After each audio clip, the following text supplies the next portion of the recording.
This is We Got a Podcast, episode 78 for the week of April 1st, 2024.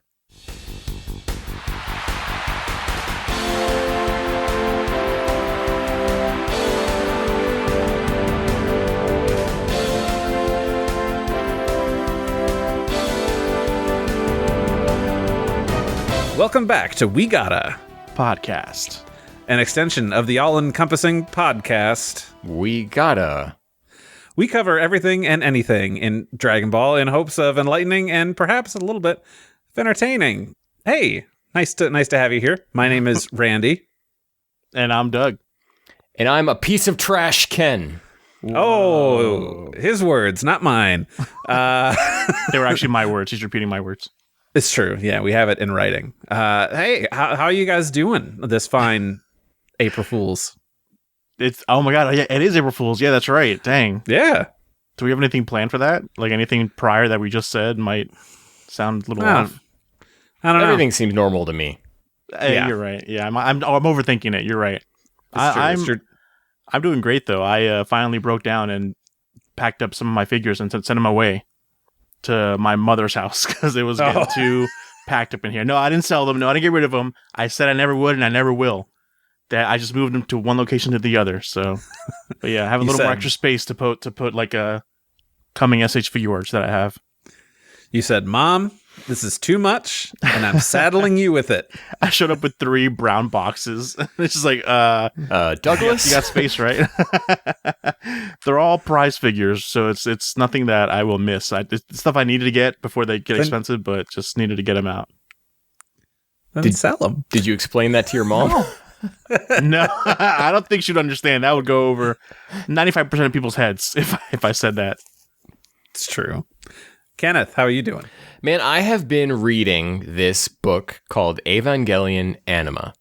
Oh, yeah. Because they've just started doing the audiobooks of it. Read by Tiffany Grant, who is the original ADV dub voice actress for Asuka. And man, it's great. I can't recommend this book highly enough. Oh, man. Weird stuff is happening. So right away, they're explaining the science of S2 engines and how Evas are able to walk on the ground without sinking into the soil. And there's like a dude on the moon who grabs the Lance of Longinus out of there because, Rey threw it and it got lodged in the moon. He's grabbed it out and he starts banging on the moon with it, and it's somehow causing reverberations on Earth. Dude, it's incredible. You have to check it out. Okay. What's it called? Jeez. Evangelion Anima. Okay. Oh, they like the Animatrix. I gotcha. Yeah. Same concept. Just like the It's Animatrix. awesome. Just like the Animatrix. Awesome. And Randy, what have you been up to? Guys, I'm finally free. I finished Final Fantasy VII Rebirth. 85 hours Wow. put into that. It's about Did it where feel I like was, 85 too. hours? What was that, Douglas? Did it feel like 85 hours when you played it? Yes, it did. It really did? I mean, It still just feels like 3 hours to me, and I'm like 40 hours in. it's just because it was like an entire month where I'm like, anytime I've got downtime, that's what I'm going to do. And the last chunk just took forever. Really? I loved it. I loved this game, but like, oof, there's a lot in there. There's too much game in that game, and I'm not afraid to say that. I'm kind of getting to that point too. Yeah, I'm like I stopped doing side quests for the most part. I'm still nowhere near the end, but yeah. No, yeah, it's been a fun ride. I'm taking my time with it. I guess I don't go as hard as you guys do. I really just I don't feel like playing games today on my downtime, so I won't, and so I'm still going at my own pace. I didn't want to risk getting spoiled. Yeah. Yeah. I've been the internet's been relatively safe for me in regards to that. Sometimes YouTube recommends things. I'm like, no, I don't want to see that yet. Like, Right. but it's not that often. See, that happened to me because I was trying to look up a song, right? And I think the best song in this game is the bow wow wow, bow wow wow. The dog song. Yes. Dog Yeah, it's so chasing great. song that plays. And so I was looking that up He has on a YouTube. name. Well, He has a name. There's two. There's multiple dogs. Yeah. All right. Well, there's Salmon. That's who I know. Salmon, and then there's the other one that it plays during. But so I was Frog trying to Wars look Dog that or up, something. and then I saw like immediately it was like something happens to this character, and I was like, Oh no. oh no. And then I also saw something in someone else's chat on Twitch. Someone was spoiling stuff there. Oh no. And I thought I was spoiled until I beat the game, and I was like, well, I kind of was spoiled and I wasn't. And I wasn't, and I wasn't.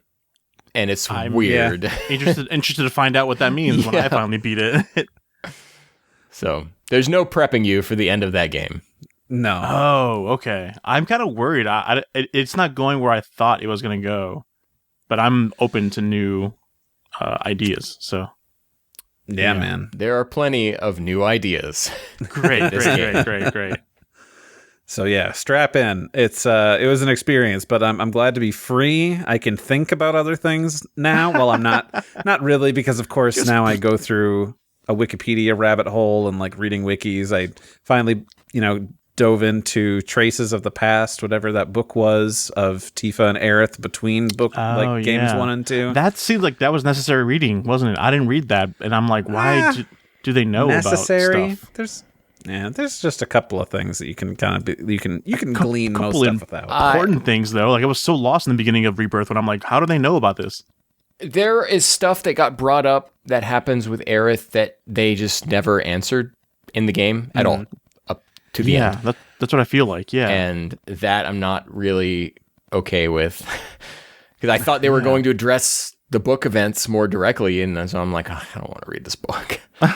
Like they gave us all this required reading of like making Crisis Core all over again and everything, but no, not actually what needed to be read is not included. Crisis Core could not be any less important in this game. You are 100% wrong, Kenneth.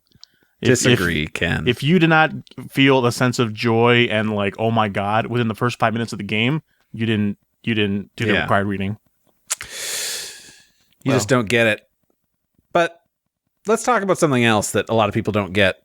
I don't know what that segue means. No, that was actually pretty good. No, stick with it. Okay. Cut. Go back. Just kidding. Leave it all in. We're going to talk about, it's April 1st. So you know what that means. We got to talk about everybody's favorite, Dragon Ball AF. And you might be thinking, didn't we do this? That's already? What I thought. We did Toyble's Dragon Ball AF. Well, guess what? His AF wasn't the only game in town. And this time we've got this fella named Young Jijii who did a Dragon Ball AF manga sequel to Dragon Ball GT.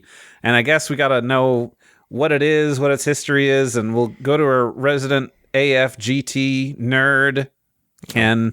Jeez, is that what I am? So, Dragon Ball AF, right? There's 3 big ones, right? And the original one was from Tablos AF, or what was his name? David Montiel Franco, who originally in South America published it in the magazine Hobby Consolas in May 1999. Okay, so that is the original AF. Yeah, he sent in a letter and some fan art, and it just had that picture of what we know as Super Saiyan 5 Goku, but of course it is actually a character called Tablos. And then in the bottom right, it says Dragon Ball AF. So that was the original point, 1999.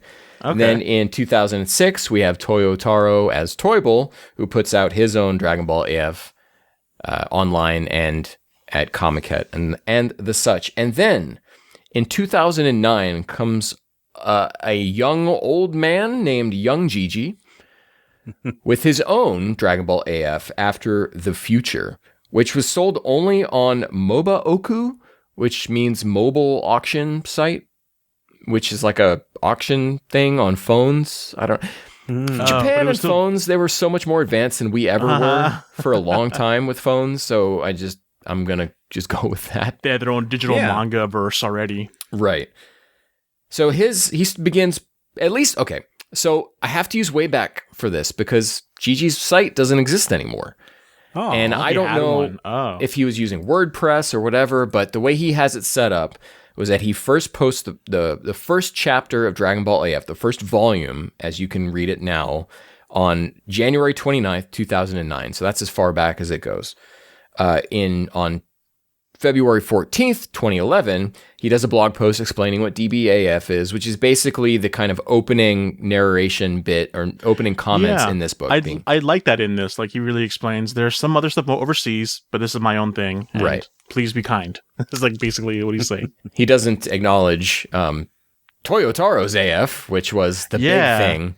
And I went and pulled, because I was curious to see like when were people talking about AF? And people were really talking about it before even Jijii came along. So Toyotaro's AF was like the thing. And to kind of not acknowledge it here, to be like, oh, it's overseas, but not acknowledge what Not really the was one that plot. actually did something with the series. There's no way Jijii didn't know about this when he started it.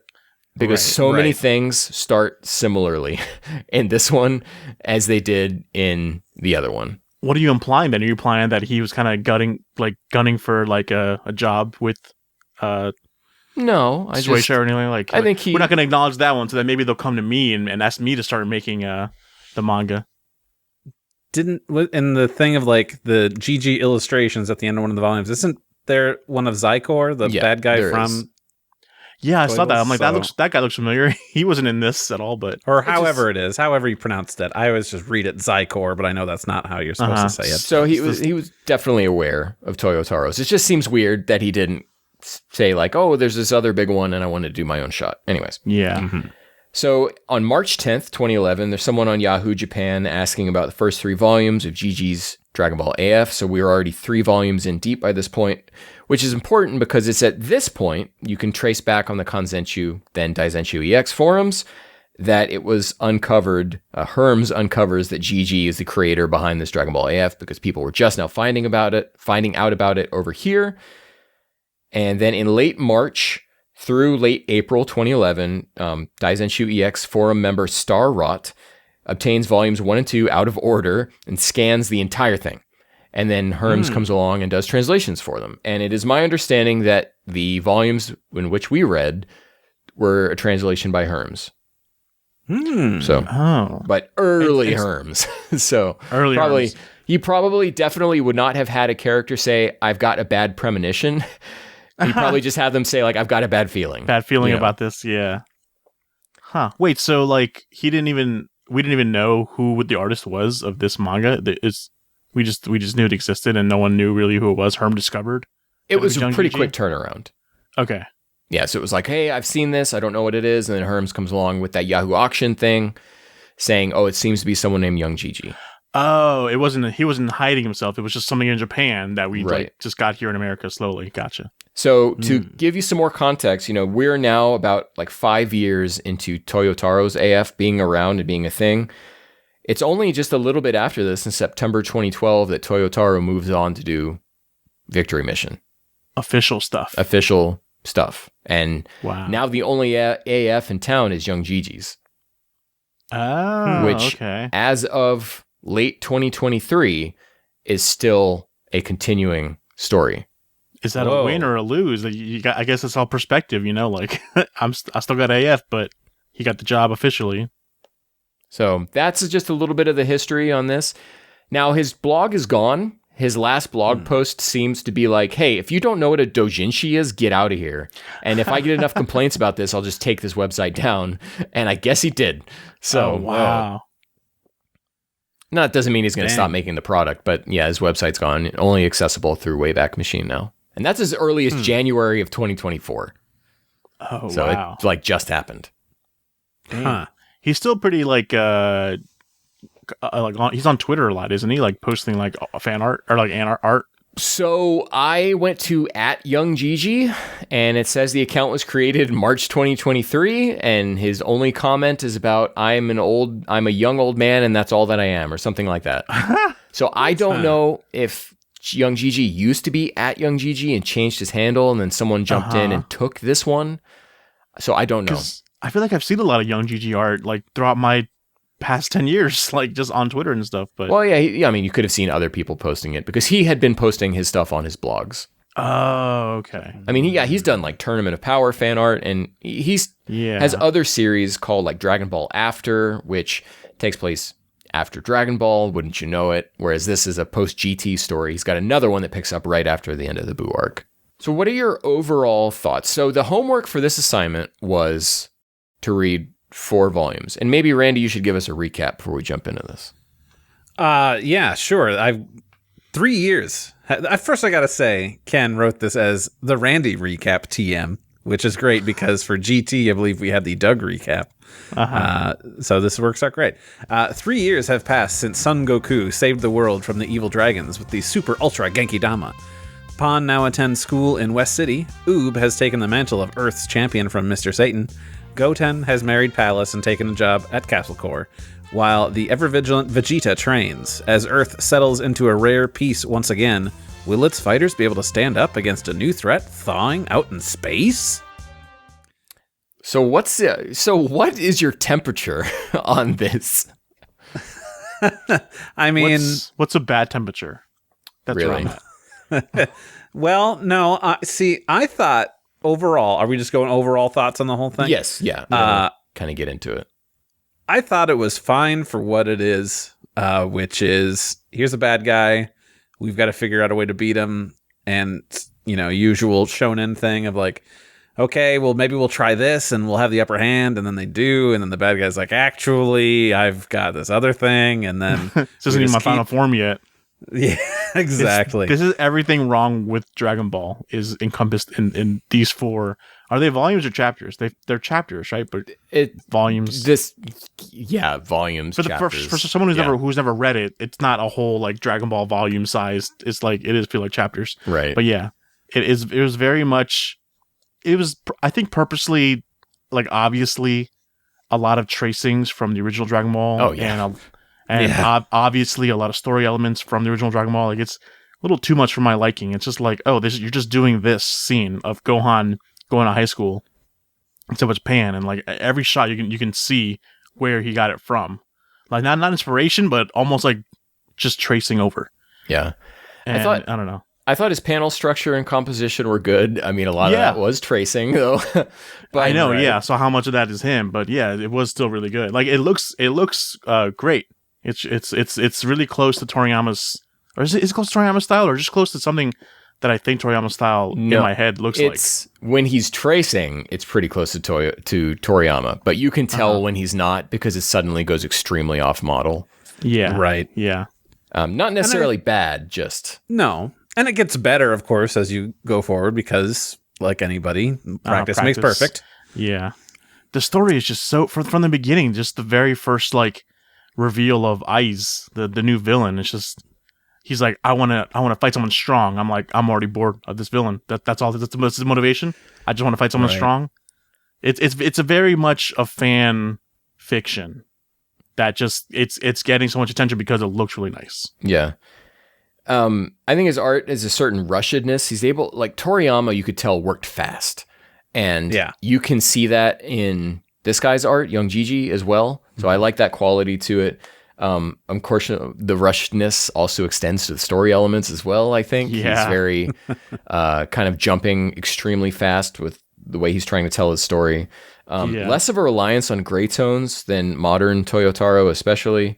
Balance of strict black and white, much better. So like one of the things that made Toriyama was great for a million reasons, right? But one of the things that like no one even today can stand with him is his way to balance black and white on a page without necessarily needing gray tones. Not to say he didn't use them, but it was very sparing. It was usually just a mastery of flat blacks and whites.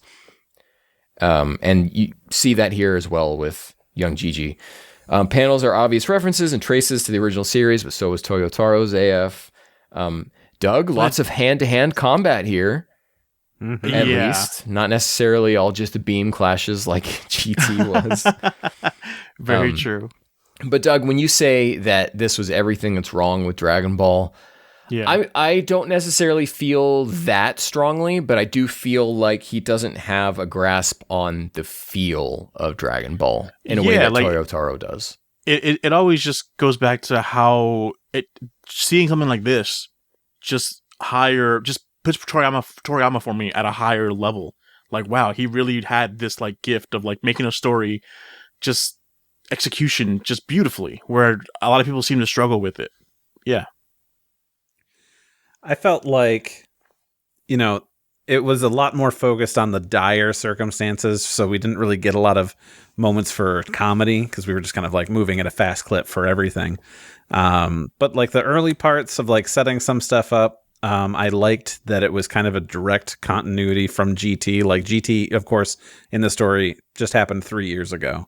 But we don't have any new big reveals. Like I'm trying to remember, I said I was going to listen back to our Toyble AF episode, but I didn't. And I don't recall if they explained like Gohan's transformations or anything in the meantime, or if there's like, he just can go Super Saiyan 4 and it is what it is, versus this one where there's like a build up. I mean, we get like, Vegeta has achieved Super Saiyan 3. And when I saw it, I'm like, who cares? Like, he has 4. And then I'm like, oh, that's right. He doesn't have a tail, so he can't do it anymore. Right. Unless he's trying to do it himself. Kind of a la Super Saiyan God, I guess. Like, I could cheat my way there, but I want to get there my own way, which it was kind of a good take. Using Super Saiyan 3 is extremely out of character for Vegeta. It's not a technique he would ever use because he's aware of the drawbacks of it. I mean, it just mirrors like Super Saiyan Grade 3. And we talked about this before with when we did our Vegeta episode. It's like Vegeta knew not to use that technique because he knew it was worthless. And Super Saiyan 3 is also a worthless technique. Worthless, yeah. Only work for Goku because he the was drain dead. Is too much. Yeah. Yeah. One of the dumbest lines in the entire thing was the Elder Kaioshin when he's like, when I think he mentions, this is Super Saiyan 4, or he's something about the numbers of Super Saiyan forms, and I'm like, this is what we call Super Saiyan 4 or 5 or whatever. I'm like, why would you call it? That's the numbering scheme is such a dumb thing that Goku thought up. Just like I need to just give it a name. And now you're supposed to be like, oh no, the gods even call it this. Like he said it like that. Well, that's GT's fault. GT set that precedent. Yeah. David GT. Where he knows, he's like, I know that Super Saiyan 4 exists, and here's how to achieve it. Like, what? Okay. Yeah. Sure, man. I'm just kind of looking. I didn't really take a lot of notes, but I did take screen caps of things to like, all right, remember to talk about this. And all it ended up being was the Super Saiyan 3 thing. And then Ize, who is our villain, Frieza's son. Get it? We like have ice.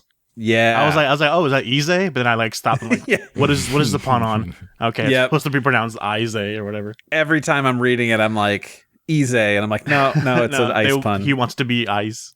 Yep. That they're talking about, how strong he could be. And they said that he's over 10 times stronger than Frieza, and I think that numbering is shitty. Yeah, because if we want to do power scaling here, I'm sorry. So Frieza, let's say he was slightly less strong than Super Saiyan 1 Goku. Super Saiyan 1 Goku is whatever. 2 is 2 times stronger than that.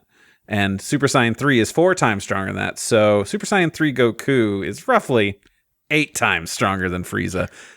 And now there's this dude, and it's only 10. Like, what is the multiplier for Super Saiyan 4? Shitty? The thing that's sometimes annoying in the original Dragon Ball that is super relevant in this is the amount of times every character goes, I've never felt a ki this powerful before.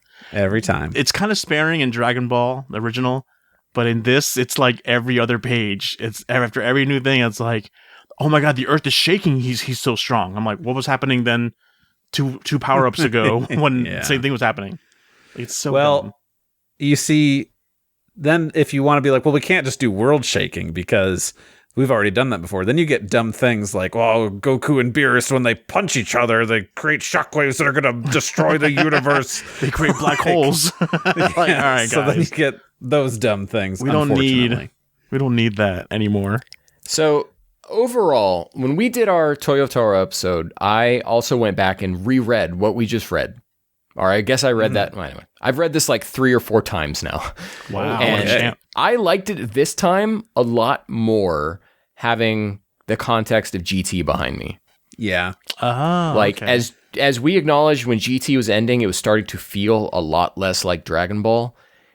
As such, this feels kind of like an extension of that loss of magic. Yeah. It does feel like a spiritual sequel to GT because it's got the same spirit of ladder GT, where it's that one writer that we're just like, oh, really? This is where we're going? Whereas when Toyotaro's AF felt like, post GT, but the magic of Toriyama, there was like a glimmer there. Whereas there's no glimmer of Toriyama's magic here. No, it's just literally just a 1-for-1 copy. And like I tried accepting it for what it was. Like, okay, this is just a guy who really loves Dragon Ball and he's taking homages to the original one, but it just happens too much, too often, and everything is just so recognizable. The tracing is a lot more blatant here. Yes. Yeah. Which is weird because it's not the way I remember it. I remember Toyotaro being the tracer guy extraordinaire. Yeah. And young Jijii doing his own thing, but that is definitely not. I mean, he is But definitely young Jijii tracing is a panels. tracer and a story copier. It's literally just the Frieza saga beat for beat. Yeah.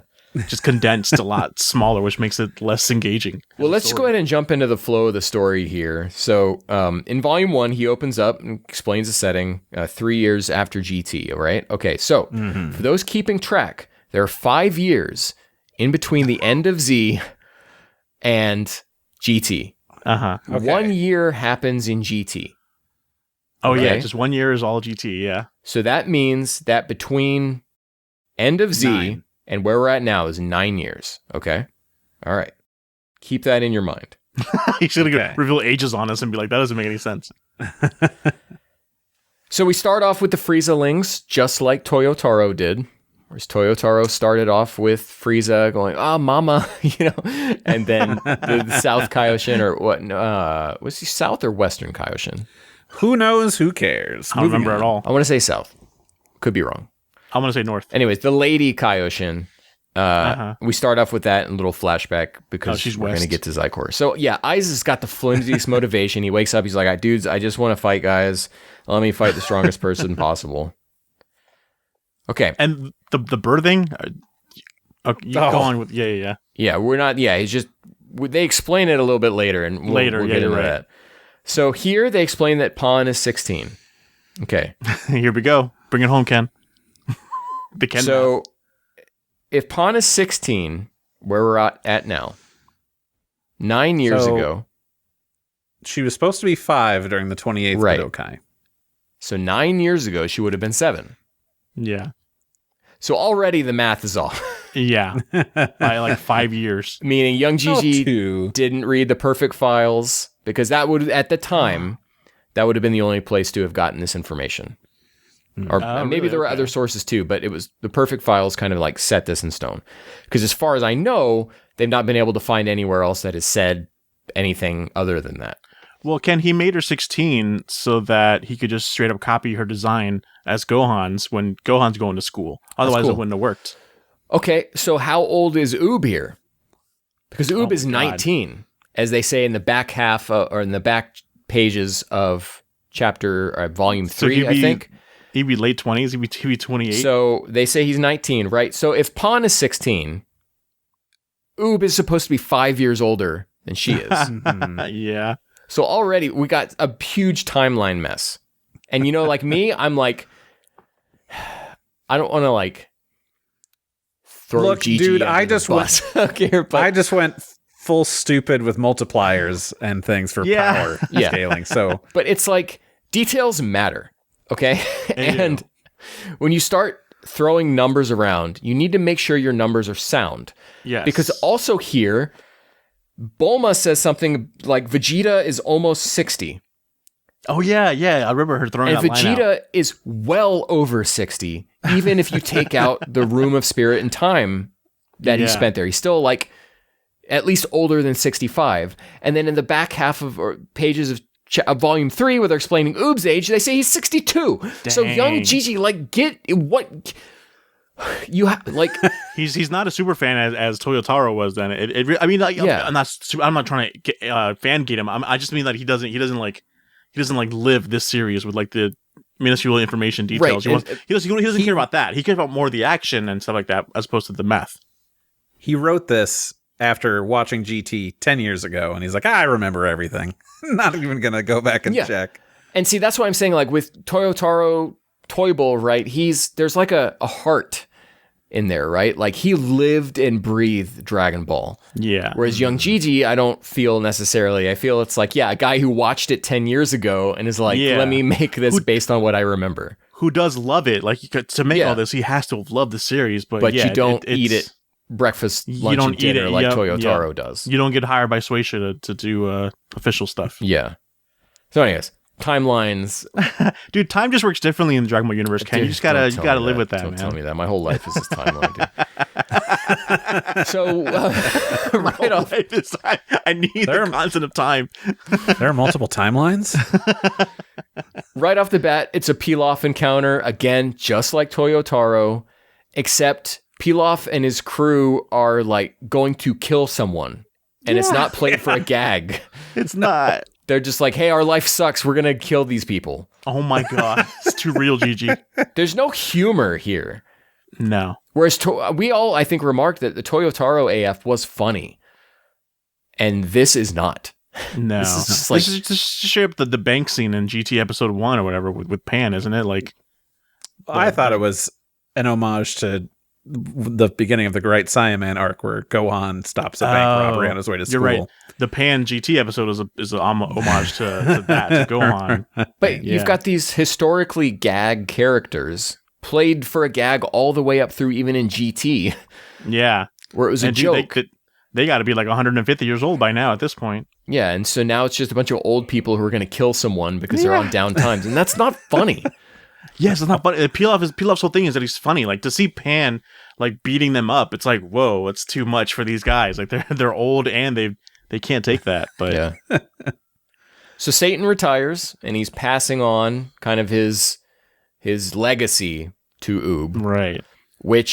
And he's outing him like, oh, you secret identity, no more. This guy's Oob. Well, no, that's already outed in GT. In that tournament, they revealed. Oh, okay, so he got that consistently right. Yeah. I was wondering, like, it was really weird that they're like, oh, Papaya Man, and then like in Pan's classroom, like, Papaya Man, that's Oob, right? Yeah, that's Oob. Okay. Yeah. Randy's so tired. He's already checked out on this. Yeah. They tell us that this happens, and then they show us, and it's like, okay, what's the point? I guess you told me. Maybe you should have just showed me, like showed it like on a TV. Someone's watching it, and then they look over, and this happens, and then cars are crashing everywhere. Like, that would have been good. That'd be funny. That's a callback, a tribute. And then, speaking of tributes, then we cut to Ize on some alien planet, killing both a sandworm, the giant antlion character, and then killing Regic. Oh my God! Did it's one panel sliced in half. That's who that was? Yeah. Oh, wow. That's hilarious. Yeah. And then this is where we go to Vegeta using Super Saiyan 3, which I think is extremely out of character for him. Yeah. Yes, it's a product that exists in Heroes and in Dokkan and everything. It is a known quantity, but it doesn't make sense for him as a character to use Maybe that it's just like, I think he like got too hung up on the number scheming where like, no, I need to unlock 3 to then unlock 4. So it's like, that's not how that works, though. Even when we were doing the End of Z 28th Tenkaichi Budokai tournament DLC for Kakarot. In that final battle, you are Super Saiyan 3 Goku versus Super Saiyan 2 Vegeta. Yeah. So Vegeta knows better than to go up to that technique. That's hilarious. Then Bulma and Chi-Chi are talking. Chi-Chi has given up on Goku ever coming back. She is still under the assumption that he's just off training. Yeah. Well, remember how GT ends where they're like, he'll be back. We should just go make dinner because he'll be back just in time for that. Yeah, and now it's been 3 years. This is good. This is partly like why either Jijii didn't watch GT for the past 10 years or he just watched like the Evil Dragon stuff. Yeah, you're right. Because spoiler alerts, the Evil Dragons are coming back in this story. Oh my God. Spoilers. Yeah. And so I think he brushed up on that and didn't bother to like watch any of the... He watched the bad part of GT. He watched the Funimation recap episode, the episode 25 or whatever. That would have been out by then, yeah. So Bra here looks younger than she did in GT. No. Yeah. No, she didn't. Yeah. I mean, think about the clothes she's wearing in GT versus here. I mean, yeah. She's going out to the club in GT. Yeah. Yeah. I don't know. She was older than me. We do get a nice little gag with Papa, you stink. And that's funny. That's cute. But kind of. That wasn't earned, though. Yeah. It's a play on the mustache thing. It's very much a copy. It's the same shot. Yeah. Then I think we get to... We're in this part of the story, we're just catching up with the characters, seeing where they're at, which is nice. I like that. It's a nice way to ease us into this story while Ize's threat becomes plot important outside of... Before it's like, I need to go fight Goku now. Yeah, and so Goten, like, now working at Capsule Corp, Trunks is like, hey, you work for me now, I'm coming. And it's funny, and it's cute. I wanted to marry Palace, but her father wouldn't let me unless I was part of a big firm or whatever. Yeah, working for a big company, which is fine. And then they get married and everything. But then he gets a phone call from Palace, and I've been on this complaint train before about this, but then he's like, really? And it's mine? And that was weird. that's not Dragon Ball. That was very slut shamey. Like, oh, you sure it's mine? Like, you've been out with other men, so That's not a Dragon Ball line. It's not a way Dragon Ball characters think. I mean, even in GT, there's the part where the two kidnappers talk about whether or not Goku is like Bulma's illicit love child or something like that. Yeah. Right. And that's still played for a joke, but that's too... Goten is too innocent to me, even though he's like a player. He's still too innocent to really be saying something like that. Maybe not. I don't know. But it just felt very weird. But where they're at in life... And that he's married to Palace? Come on, that's such a... That's not a girl you marry. Not... I don't know. Okay, who's shaming now? I'm just saying that Goten, not anyone in general. Just like, that was like high school... Obviously, a high school fling thing. But I guess so is Vidal and Gohan. I don't know. I find at least where everyone's at in life to be a natural extension of GT. Like, I buy it. I buy where everyone's at. Mm-hmm. Even though, like, the whole Mr. Satan retiring thing is kind of like a 180 of where we were in GT with that whole thing. But that's fine. I'm down to pretend that episode never happened. That's fine. It was the worst one yet, because then there was more worse ones, but that's fine. Yeah. So then we're just at the Cyborg Frieza landing scene. Like, shot for shot. All the heroes are there, and they're like, he's here! And it's like, okay. And then Ize shows up, and then Piccolo chimes in, calls Gohan. From the grave. From the dead. And really, given how close these two are, you think Piccolo would be calling Gohan up pretty frequently. A little more often. Like, hey, how's it going? How's Pan doing? Even though I never met her.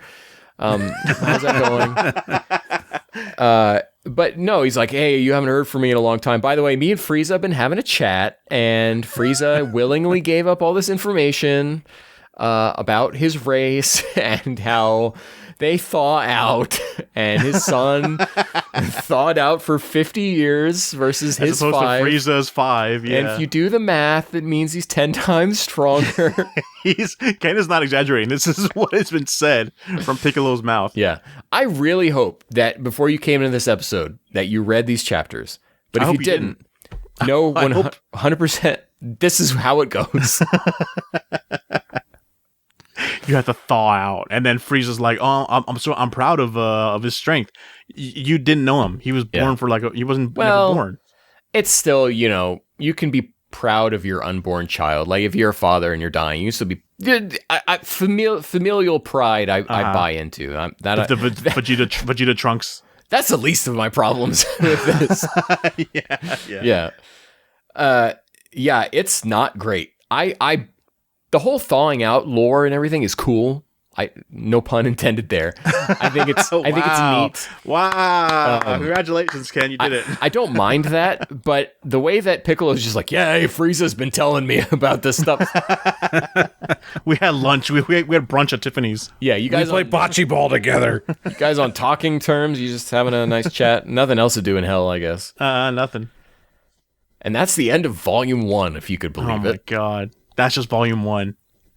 So Volume 2 starts off. Vegeta refuses help against Ize, which at first seems like they're walking him back. But no, it's because he did have actually a plan here. And he's going to use his handheld Roots Wave generator. Oh. And then become Super Saiyan 4. Still him fighting on his own. Yeah. But this guy already looks like he's final form Frieza, right? He didn't think he was going to transform any further than this. Which the first volume kind of ruins. I think that there's a page that's included in the first volume that shows our eyes, and it says first form. I'm like, okay. Which looks way better because he doesn't have all these like edgy lines and stuff on him. Like, just take the lines off, and that could have been the design. Yeah. So then Super Saiyan 4 Vegeta, then Ize transforms. It's just the escalation of power level type thing. Then we get Super Saiyan 3 Gotenks, so Gotenks finally appears as an adult. But we get no personality out of him whatsoever. No, not really. You should be your ultimate gag character. Yeah, such a missed opportunity to have him do anything. That's how I knew that this wasn't real Dragon Ball, is because they fused and got it right the first time. Like, no, the joke is they get it wrong, and we do this every dang time until we vomit. It's how it happens. Powered up Oob, Super Saiyan 4, Gohan. So there's no tension to Gohan's transformation. Not a little at all. And even then he's like, oh, dude, I don't know if I can do this. I'll lose my reasoning. So Pan, you have to call out to me. And everything just works out. Gohan has the guidebook to how to turn Super Saiyan 4. It's like, yeah, Pan, I'm gonna lose it, so just call me out. And so, okay. And then it happens, and she's like, don't you remember me? Like, it's like, yeah, we told you he wouldn't. So, I don't know. It's just the wording. It's that rushedness of just the trying to get to the thing without, like you said, no tension whatsoever. Yeah, we're not allowing the failure of Gotank's failure because we want to just get straight to Gotank's, right? We're not allowing something going wrong with Gohan's transformation because we just want to get to Super Saiyan 4 Gohan. Yeah. And even Vegeta is mad about how easy it went. Yeah, like Gohan reached it. Like it's not a skill thing. It's just literally a brute wave thing. I don't know why Vegeta's mad and like why it's so surprising. Gohan did it. Like, yeah, anyone that's a Saiyan with brute waves could have done it. Maybe. But when it really matters, Vegeta is okay with a team up. And then in a classic panel, take it straight from the Raditz fight.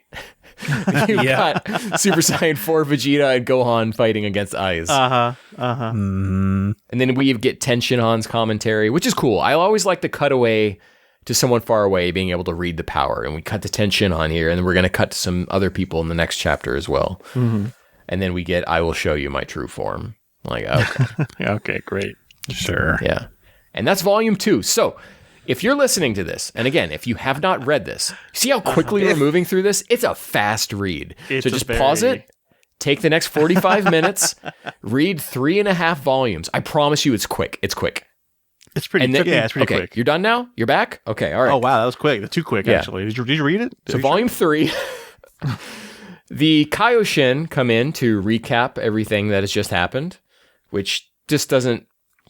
For the format of doujinshi, the assumption would be that you've had the other 2 volumes, which already aren't very long, or maybe that you heard someone talking about it, and so you want to recap at the beginning of this. I don't know. It just, something about this feels weird to me. And there might have been do we have a publication history of like when he put these out? Because maybe there was a gap between volume 2 and 3, and he's like, people might have forgotten. I'll just I think volume 3 didn't actually come out until after the Daisenshu EX forums discovered him. So it was like, I think May 2011 or something is when it actually came out. But you're right, it is heavy-handedly like, here's the exposition in case you missed the first 2 volumes. Yeah. The Elder Kaioshin is already having a Joji Yanami moment, and he's hinting that something else is coming, even if they get past this one. Yeah. And then we cut to Kame Island. We're checking in on everyone over there. Doug, I'm sure you like this part, Nudie Mags. And it was boobs right there. Yeah, right like, there. Wow, okay. So one thing I didn't cover here is that young Jijii on his blog has just tons of smut that he's drawn. Oh, he does? So you can go enjoy that. That's his expertise. And we see 18, and she's got like age lines on her, even though she's not supposed to age. She's not supposed to. It's been what, 5 years? 3 years, and she is infinitely older than she was in 3 years GT ago. anime. Kuririn looks younger. Yeah. So I don't know if the young Jiji's trying to balance them out or what, but and I love the Turtle Hermit being like, don't worry about it, Krillin. We're all going to die anyway. We're all going to die anyway, so what's the big deal? Wow, really? That's... Not me. I'm going to live forever. See, he did Ocean Roshi. That was good Ocean Roshi. Yeah. Wow, I had both. Yeah. My ears. Yeah, man. And then we cut to Kaio, who, gentlemen, has no halo. And we made a big stink about this. Whoa, so unreadable. You only don't have halos when you're in hell in GT. Damn. Well, it's been 3 years. Who knows what he's been up to? He's in a living hell. He's reading AF. He knows he's in this manga. Just kidding. Look, I don't want to, in case Mr. Young Jijii is listening. It's yeah. You did way better than I could have. It's tough because you think like he's a real guy and like obviously a lot of love into this, but yeah. Yeah, so like I want to say, Jijii, if you can speak English and are watching this, I like this a lot better this time than last time. And I think there's a lot to like here. I don't Agreed. like it. So- And I don't respect it. And I don't respect you. That's it. That's my thoughts. So, Key, you guys I know are big One Piece fans here and intimately Huge. familiar Gosh, with yeah. the concept of haki. Is this the That's first? the one that with sticks, right? It Where is. they have the puck. Yeah. Okay. It's the first Thought it was a time. Luki. Did this happen when Cyborg Frieza landed, where someone's so powerful that everyone faints? Is that the only time that's ever happened in Dragon Ball? I don't remember that at all. I thought that was a new thing for this, and I was like, oh, that's something. You might be in Bleach, isn't that like the spiritual pressure can like really, weaken a person just by being around somebody strong. Well, that's how haki works in One Piece. Oh. Is that if you aren't like of a certain haki level, you'll just pass out Wow. when people of high haki come by. Did Bulma pass out when Frieza showed up? No, I could have sworn it was some of the Frieza soldiers like pass out. After Trunks. Trunks. Yeah. Maybe Trunks just killed Slices them so fast. Yeah. Yeah. They had parachutes. They passed. They out. went to sleep. Yeah. They Yeah. parachutes. Oh my god, the arm punch. Is this volume where he punches? Which to me, Gotenks' honestly, is the most egregious trace It's of the too entire egregious, thing. yeah. Because Toriyama. Explain it for the folks that didn't read it. Toriyama, rest in power, dude. I think that's the stupidest thing in all of Dragon Ball of having your arm punched clean off like that. It's so weird. And They did the Nappa tension on arm punch off thing, but at the time it's eyes and Yeah. Gotenks, and it's just like it's too on the nose. yeah, that's like you're not even ashamed anymore of what you're doing. Yeah, boy, man. Oof. Because he didn't mean this to him to make money or anything. He just did it out of love, right? So it's like, Yeah. it's that excusable thing. Like, he's not doing this. He's just doing this for fun. Like, I'm just gonna Yeah. copy this because I love this page. I'm gonna do it And- with my characters. And that's something to remember here is that this is something made out of love and for fun. And I mean, he did make money off of it, but you have to take it as it is. And so this was a read that even though we're going to come at it and it's more fun to talk about the problems you had with something, right? I don't regret reading this. And I would still say No. that this is still an important piece of Dragon Ball fandom, fan art, fan work, community thing. And I would easily recommend anyone read this, right? I think this is something you should at least have your eyes on and look at it, right? So it's easy to be hypercritical about something, but yes, we can also recognize, Doug, that, it was made of love and for fun. yeah. I So don't anyway, he punches Gotenks' arm off. Yeah, punches it clean off. Which strategically good idea because not that Ize knows how this whole thing works unless he does. I don't know. If they're gonna defuse and neither of them have those arms, they can't do it again. They can't put the fingers together. That and would be fuse fucking again. morbid. It's like the guy in Sorcery Well- Fight who can't. Well, that might be spoilers. Never mind. Yeah, careful. I've only seen season 1. Elder Kaioshin Would it here be cool if he starts. just punched him and then it split him in two? But whatever. Oh. Elder Kaioshin Like starts talking. back Goten Trunks. Sorry. Read Dragon Ball Super, Douglas, because let me tell you, there is a technique just like This that. is gonna make Dragon Ball Super seem like a masterpiece after reading this. So this is a good palate cleanser. All right, Ken, you have the floor. Elder Kaioshin starts talking in Look, I just vagaries wanted to bring about up Goku's Damn you, status, which is super annoying because that's how like GT ended. Is like, remember the whole Goku are you? It's like, what are you? And then even here, Elder Kaioshin's like, well, hold on. So what's good Elder Kaioshin? Well, whatever. Elder Kaioshin is just like Goku is, and it's like, but stop trailing off. Yeah. What is he? Yeah. And then this is going to be my most unforgivable pun here, but Pawn gets fridged by Ize. What? Oh. What happens? Are you not dead. familiar with fridging, Doug?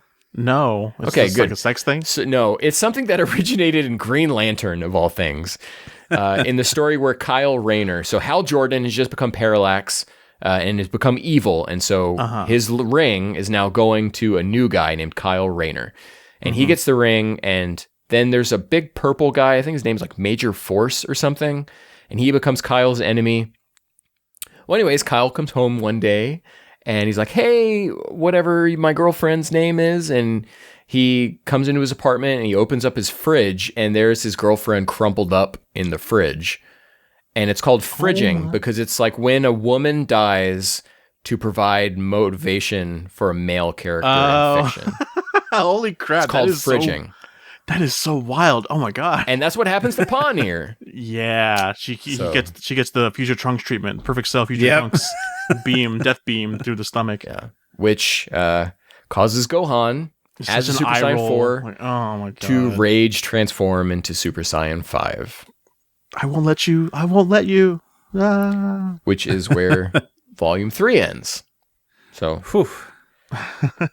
Volume 4. You guys still with us? Oh my god. Somehow. Did you pause and read up to this point yet? Okay. You still have time. Yeah. It's a quick read. Volume 4, Dende's here now. And Oh yeah, Dende's here now. I don't know if you picked up, the Namekians here are drawn with just the 3 fingers. With 3? Yeah. Oh wow, he did his research. Look at Yeah. that. He picks and chooses what he wants. He gets the fingers right, but doesn't give Kaio a halo anyways. Randy is battle power math, Ken is timeline math, and young Jijii is finger math. Yeah. Jijii, just call us next time. We'll help you out. We got you. We got a podcast, consultant services for your fan fiction. Hey. All right. There we go. We're here. We charge nothing. Yeah. Because our advice is worthless. Speak for yourself. Dende looks back at the sealed Dragon Balls saying, Goku, what should we do? And I don't know if you guys have seen a little anime called Dragon Ball GT. But at the end of Dragon Ball GT, all those Dragon Balls disappear into Goku, and Goku yeets out of there. So they do address this here in a second, but reading it was kind of like a, Jijii, my dude. Yeah. There are some story basics you need to remember if you're going to continue from where this left off. Yeah.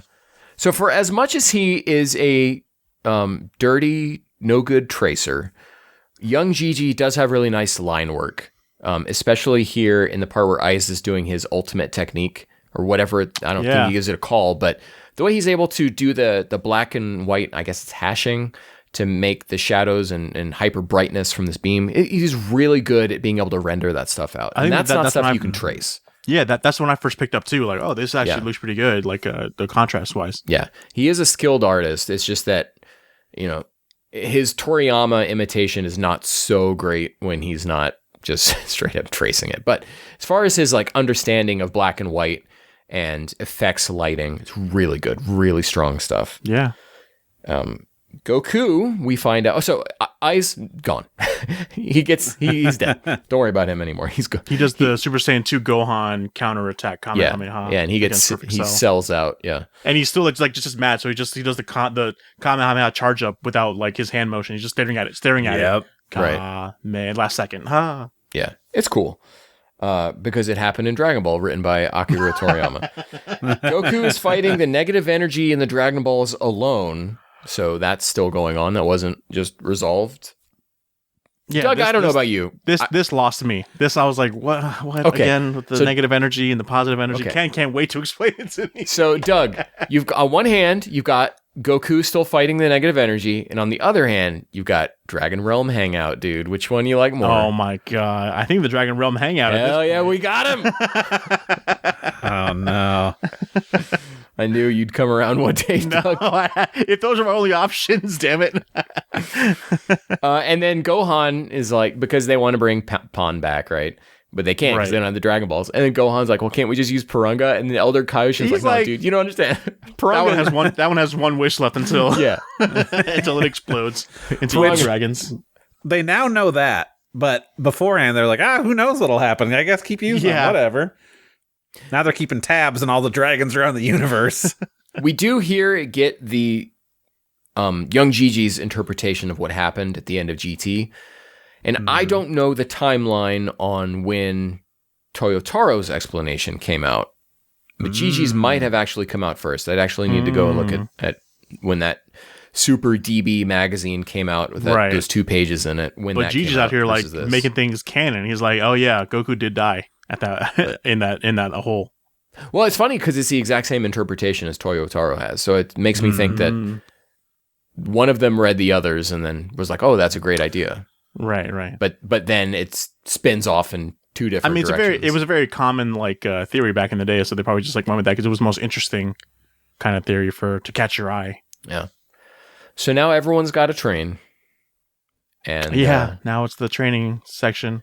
Vegeta and Gohan are going to go train with the Elder Kaioshin, and everyone else is going to go train on their own.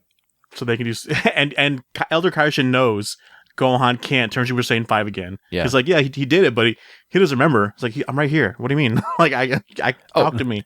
We should say why they're training. They're training because they're going to use the Dragon Balls, which is going to spit out more evil dragons. Yeah.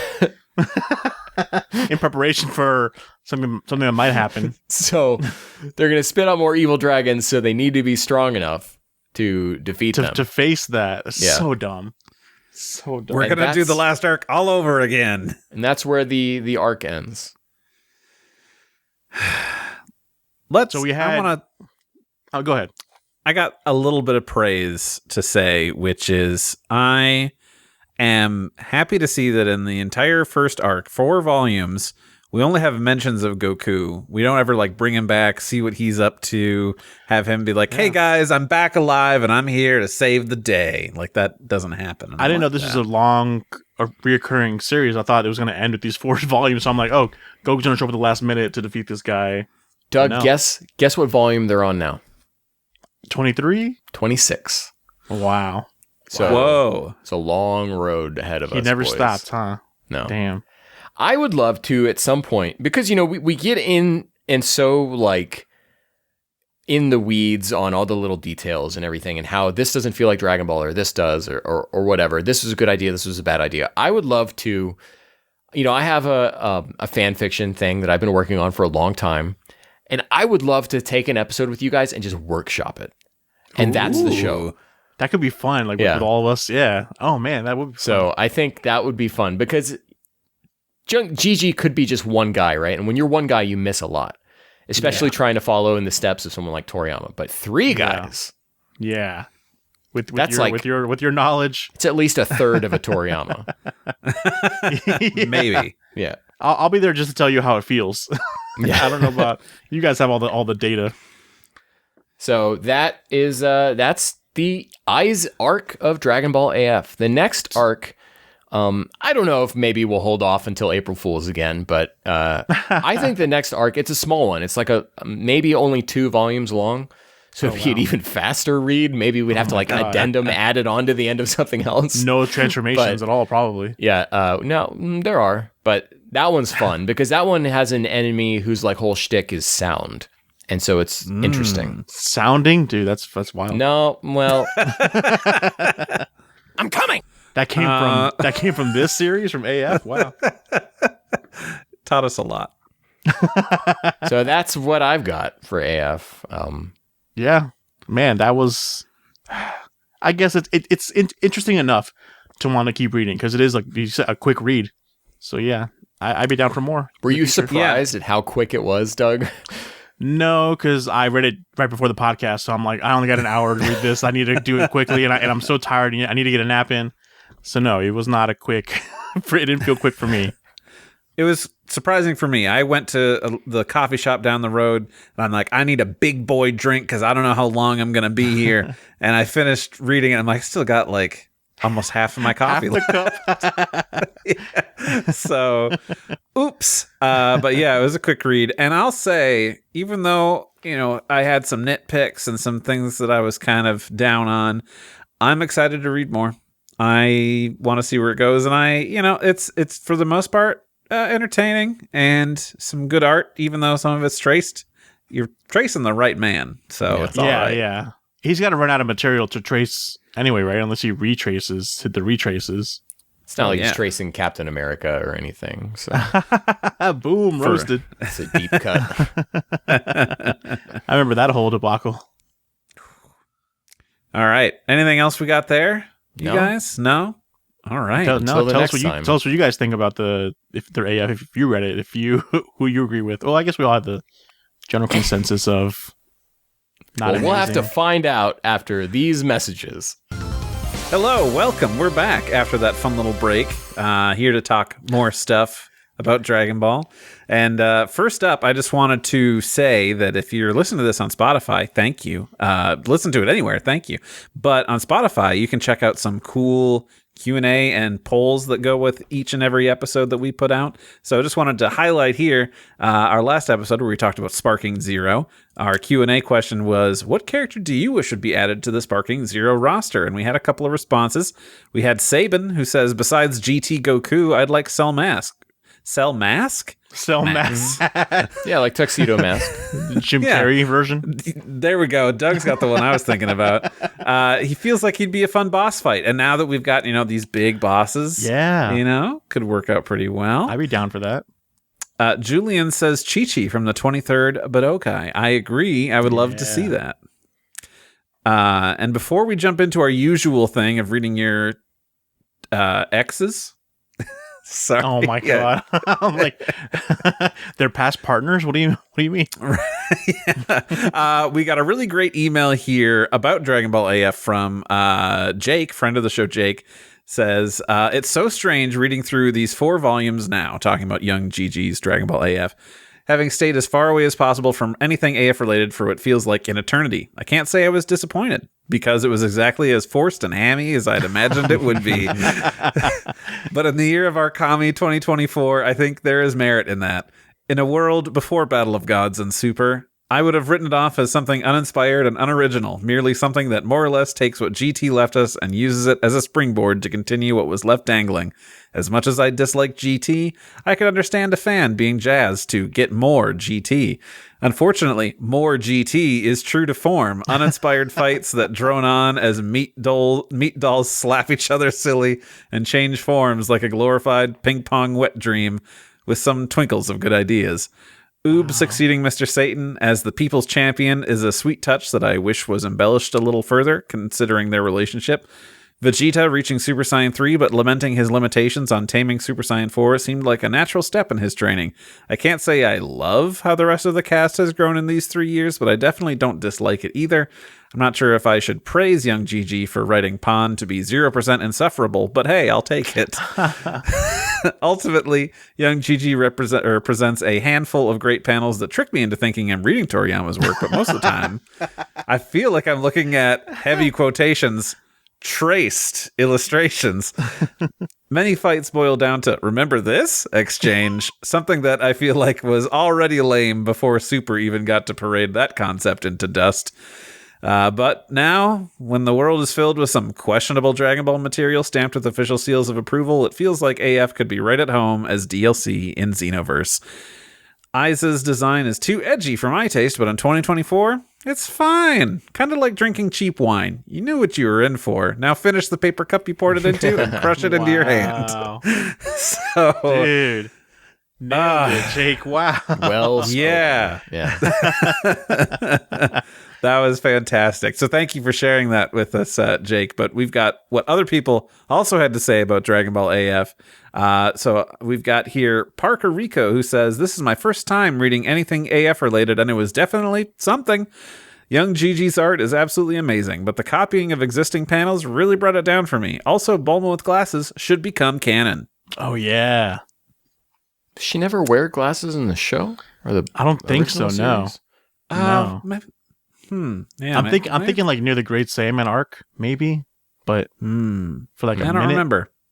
Yeah, but I could have been the cigarette. I should be the cigarette. Yeah, should be. Up here, we've got from Austin at Turntex, who I see sending these in after we've started recording. An arc focused entirely on Frieza's son and not one gag about Kuriza. What's the real world timeline on that? Anyways. Missed opportunity, but seriously, the arc felt a bit rushed, and to not repeat whatever everyone else is saying, but way too many referenced traced panels. So yeah, the fact that it's Frieza's son too never really plays. He could have been like Frieza's brother or like a long lost brother. Like it had no bearing on the story whatsoever. Like it was so random. I mean, Frieza's son gets defeated by Goku's son. There's something.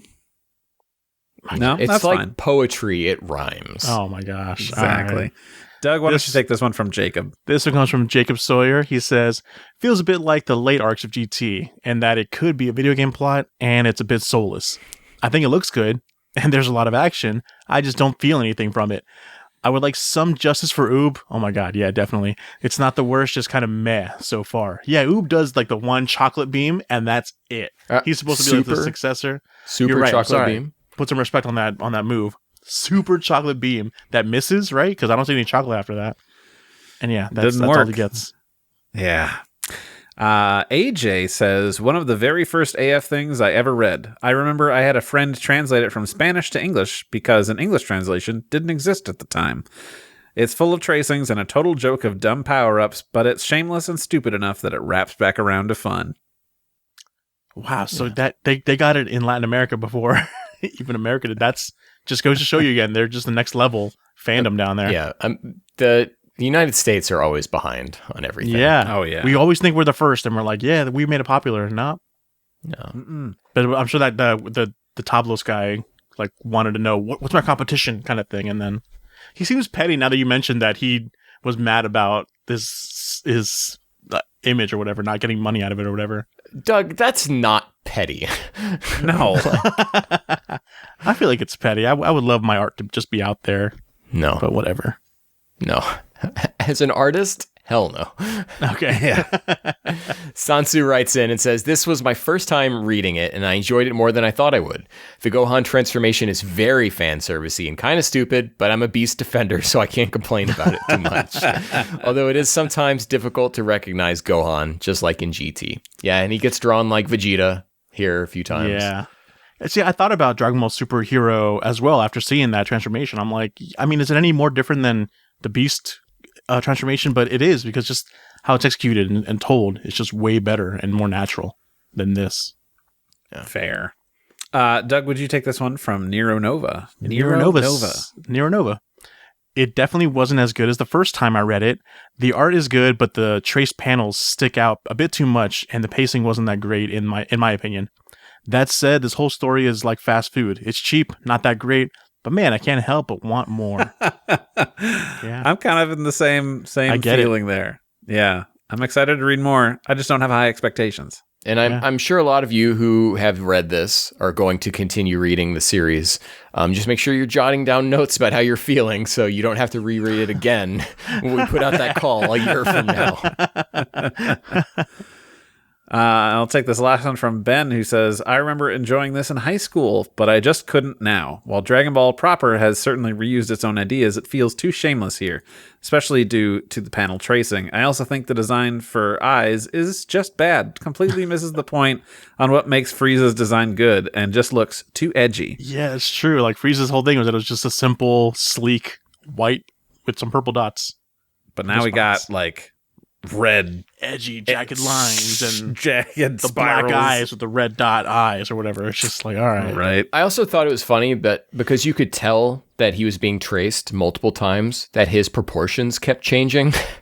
Yeah. Really? Okay. Yeah. That's good. That's some good stuff. Well, thank you guys for sharing that. It's always good to see. But of course, now we get to go on to the best part of the episode. How do I always forget? Every episode, I always forget there's trivia. How do you have AF trivia that I didn't already cover? Well, it's not AF trivia. This trivia is just sort of some general trivia provided by friend of the show and trivia deity Zenpai. So we've got just a handful here. So question number 1, get your hands ready on those buzzers. When is Akira Toriyama's birthday? Oh, man. I can tell you birth year, but I can't tell you birthday. Yeah, you're going to call me out like that? Like, I don't... Fake fans. I only know because I have the answer right here. But I was going to say, let's just cut this out and pretend we all knew, and then we all in unison. Okay, Doug, do you know the birth year? I don't even know the birth year. Okay, no. 1955. I can, yeah. I'll take the I that wouldn't have guessed that. That was actually going to be my guess. Well, it is April 5th. So there you go. April 5th. Oh, no shit. Wow. So we're almost there. Get ready. Yeah. Start baking your cake. Yeah. To eat yourself. I don't know how that would work.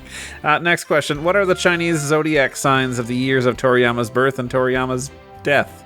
Well, death, we all know this is Year of the Dragon. Yeah, dragon. Mm-hmm. But I don't know. And it came out... No, because it was significant, wasn't it? That it was kind of like... It has a pretty good joke. So. Yeah. Bird? I forget now. Oh, that would be a good one, but no. It's the year of the goat. The greatest of all that's time. right. I saw some tweet about that. Forget about the You're the goat. Die, the dragon. Gen Z terminology that Doug, you use that sort of thing all of the time. Don't talk like you're some old man. You try to be hip. I try to say hip things, and you're like, whatever, Randy, come on. man, you be tripping, man. What are you talking about? Oh. That's on fleek, on God for real. All right, last one. When did Dragon Ball Kai first air on Japanese television? Oh, dang it, 2006. I should really know this, but it was You should. 2008, right? You guys are both bad. For Both not wrong. knowing Kai, excuse me. I'm sorry. Yeah. Okay, I guess I'm the only one that remembers the year, but it was actually on Akira Toriyama's 54th birthday, April 5th, 2009. 2009. Cam was closest, but Yeah, Price is Right. So I remember where I first watched it. I went to my dad's house and caught it while he was on vacation. I had the whole house to myself and this whole big TV to myself to watch it. It was great. And he came back and said, son, were you watching Kai in here? Where'd you Kai? Get out of here. On Akira Toriyama's 54th birthday? Come on. read the goddamn manga. Dad, how do you know? He was the GOAT. I was at a convention. I was at an anime convention. So hotel Wi-Fi to try and watch that from sources. It was rough. I think I must have been in like a non-Dragon Ball phase at that point. Oh, okay. Yeah, we all have it. Just wasn't playing the games, wasn't doing this, that, and the other. It just wasn't on my radar. It wasn't in the mind, Geist. Yeah. Well, I just want to say that you guys didn't get any points. So 1 million points to Zenpai for stumping you for the whole thing. So, And for making me good feel job. bad. I don't know much about Toriyama and that, like his birthday and stuff. Yeah, all right, Zenpai. So in this episode, when did Dragon Ball AF first? All right, I'm cutting them off before we get any further than that. So I just wanted to say, you, the listener, thank you for listening. We love interacting with you and keeping you in the conversation, talking about our favorite franchise in the world. I managed to say it that time. I didn't say favorite. So I want Favorite. I want a treat. Posted us on our socials at We Got a Pod. You can email us at wegottapod@gmail.com. Thank you to Rifti Beach for letting us use his track, Kakarot Theme Hip Hop Trap Remix. You can catch that and other great music by him on his SoundCloud. Ken, where can we find you? Same place as always, at Detective X. Nice. Doug? Randy? You can find Randy at Saber_Breaker. And you can find Doug at DrabazDoug on all the socials. Nice. So as always, thanks for listening. We also are on Blue Sky. I don't know how many more times I'll say that, but we're on Blue Sky. Never quit. Make sure to subscribe, like, tell your friends, and all that jazz. Hey, did you enjoy having to read AF for this? Have your friend read AF, see what they think, and then have them listen to this and see what we think. What did we think? I don't know. We'll find out on the next episode. So we'll catch you on 2 endings in 1. We'll catch you, Montanator. Great. Flawless. Bye. Bye.